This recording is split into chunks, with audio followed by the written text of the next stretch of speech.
Deep in the valley of Old Dingley Creek, you won't find a cabbage, you won't find a leek, but you'll see Brussel Scouts at the Scout Jamboree, laughing and playing, all happy and free. The Brussel Scout camp is a joyous event, where young little sprouts get to sleep in a tent.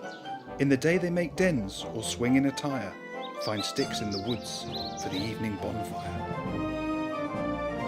But a fierce gust of wind on a blustery night blew one tent up high like a feather-light kite, and Bob, Bert and Brian flew far, far away, past mountains and treetops and over the bay. When the wind finally dropped, the three of them squealed as they fell like a stone and crashed into a field.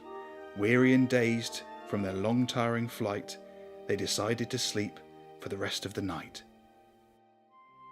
As a new day dawned, they peeked through the flap. As a cow's hairy tongue poked in through the gap, they dodged the cow's slobber and staggered outside. But in a big open field, there was nowhere to hide. "Please don't eat us," pleaded Bob, Brian and Bert, their scared little faces all covered in dirt. "I hope," whispered Bob, "though I do have my doubts. The cows are like children, they're not keen on sprouts." "Eat you?" laughed the cow. "A horrid green bud? You're not nearly as tasty as chewing the cud. If you want my advice for all that it's worth, shoo, scram, skedaddle, get off my turf." The sprouts set off at a heck of a pace. The cow snorted loudly and began to give chase, but it tripped and it fell, and something went splat as it landed face first in a brown, smelly pat.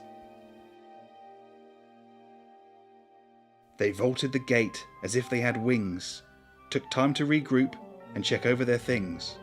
Bert had a compass, Brian a map, and Bob had a cake hidden under his cap. With a dib dib dib and a dob dob dob, Brian decided to give Bob a job. "Climb those high branches, tell us what you can see. You might spot our camp from the top of that tree." "I see it," yelled Bob, jumping down from the oak. "We'll follow the stream and the campfire smoke."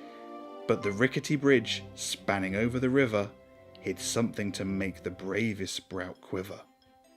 From under the bridge came a monstrous wail, and out climbed a beast with a long spiky tail.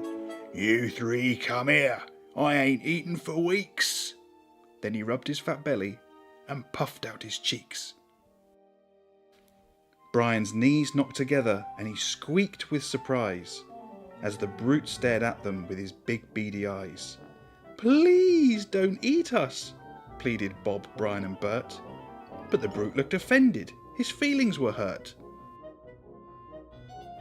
"Eat you?" laughed the monster. "For goodness sake, I'm not keen on sprouts, but I fancy some cake. Excuse my manners, I'm not blessed with tact. Hugh is my name, humongous in fact." So they cut up the sponge and poured out some cream, admired the view and licked their plates clean. Hugh thanked his new friends for the treats they had shared, and the Brussel Scouts wondered why they'd ever been scared. They knew they should go now they'd finished the cake, but couldn't decide which path they should take. So Hugh took the map and said with a smile, "You should head down that hill, it's only a mile." They took Hugh's advice and rolled up the map. Bert put the compass back under his cap. With a fond wave goodbye, the scouts made their way and were back at the camp by the end of the day. The other scouts cheered when they returned safe and sound. Hearing tales of adventure and the friend they had found, they built a great fire and played party games whilst toasting marshmallows in the bright crackling flames. At the end of the night, the three took a bow and were awarded a badge for outrunning a cow. The trio admitted at times they'd been scared, but as the Scout motto says, they were always prepared.